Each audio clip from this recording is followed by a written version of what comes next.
लगता है विपक्ष में भी अब उनको जगह नहीं मिलेगा। जिस प्रकार से सनातन को टारगेट करना, गजब बात करते हो, रामचरितमानस फाड़ना जलाना, यह कहना कि सपा की सरकार बनेगी तो प्रतिबंध कर देंगे, कितनी दुर्भाग्य की बात है। फिर भी आज समाजवादी पार्टी के नेता माननीय अखिलेश जी मुंह में ताला बंद किए हुए, सनातन पर बोल नहीं सकते, बोलते भी हैं तो अपशब्द के रूप में बोलते हैं। हिंदू होने के नाम पर कलंक है और कुछ भी नहीं है। स्वामी प्रसाद मौर्य जिस प्रकार से कभी रामचरितमानस पे, कभी सनातन पे, कभी अब हिंदुत्व पे जिस प्रकार से नकारात्मक टिप्पणी कर रहे हैं, अब समय आ गया है कि उत्तर प्रदेश के मुख्यमंत्री माननीय योगी आदित्यनाथ जी अब स्वामी प्रसाद मौर्य पे बुलडोजर चलाएं। आखिर बुलडोजर कब तक शांत रहेगा? इन्होंने एक जिस प्रकार से बोलने की एक नीचता तक गिरते जा रहे हैं, इससे स्पष्ट हो चुका है कि स्वामी प्रसाद मौर्य की पाप का घड़ा अब भर चुका है।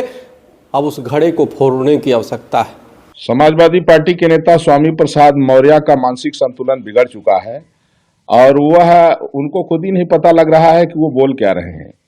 एक तो कहते हैं कि हिंदू एक धोखा है, दूसरे तरफ वो कह रहे हैं कि संघ प्रमुख मोहन भागवत कह चुके हैं कि हिंदू नाम का कोई धर्म नहीं है, जीने का तरीका है। तो जीने का तरीका जो होता है वो बहुत बेहतर होता है। भारतीय संस्कृति में जीने का जो तरीका होता है वो बहुत उच्च बातें हैं और धोखा कहना यह एक अपमानजनक शब्द हो गया है। तो उस व्यक्ति को यही नहीं पता लग रहा है कि संघ प्रमुख मोहन भागवत जब इसको सम्मानजनक तरीके से प्रस्तुत करते हैं कि ये जीने का एक तरीका है, और दूसरी तरफ वह व्यक्ति हिंदू धर्म को बता रहा है कि हिंदू एक धोखा है, उसको यही नहीं पता लग रहा है कि इसमें कितना ज्यादा अंतर है। तो इस व्यक्ति का मानसिक संतुलन बिगड़ चुका है। इतना ही कहूंगा कि स्वप्न देखना कभी बुरा नहीं होता, 50 बार देखिए मगर ऐसे शब्द बोलकर न्यायालय के फैसलों पर विचार मत उठाइए। ये प्राण प्रतिष्ठा मात्र एक दिन की नहीं है, ये 500 वर्षों के संघर्षों की, अदालत के निष्कर्षों की और करोड़ों परिवारों के विमर्शों की प्राण प्रतिष्ठा है।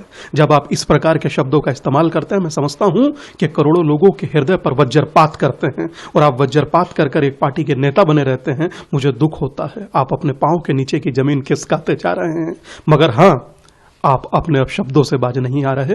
पर मैं फिर भी कहूंगा, ये वक्त प्राण प्रतिष्ठा का है, 100 करोड़ लोगों के लिए उत्सव का है, देश में पुनः दीपावली का है, तो उसका स्वागत किया जाए, ना कि इस प्रकार के अनर्गल बयानों का प्रलाप और इस पर किसी प्रकार की प्रतिक्रिया। सर, एक विवादित बयान दिया गया है हिंदू धर्म को लेकर, क्या कहेंगे उसको लेकर?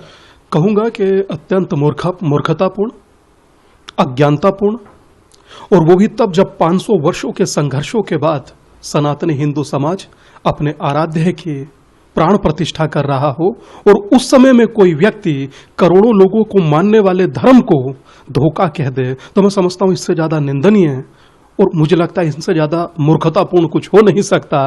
और वो भी तब जब वो किसी पार्टी का नेता हो, समाजवादी पार्टी का नेता हो, और स्पष्टीकरण देकर के ये उनका व्यक्तिगत बयान है, ये मुझे लगता है कि अपना पल्ला झाड़ने जैसा है, परंतु पल्ला जड़ेगा नहीं। अगर आपका नेता ये बयान नहीं दे रहा तो करोड़ों लोगों की आस्था भड़काने पर उनको निकाल बाहर क्यों नहीं करते?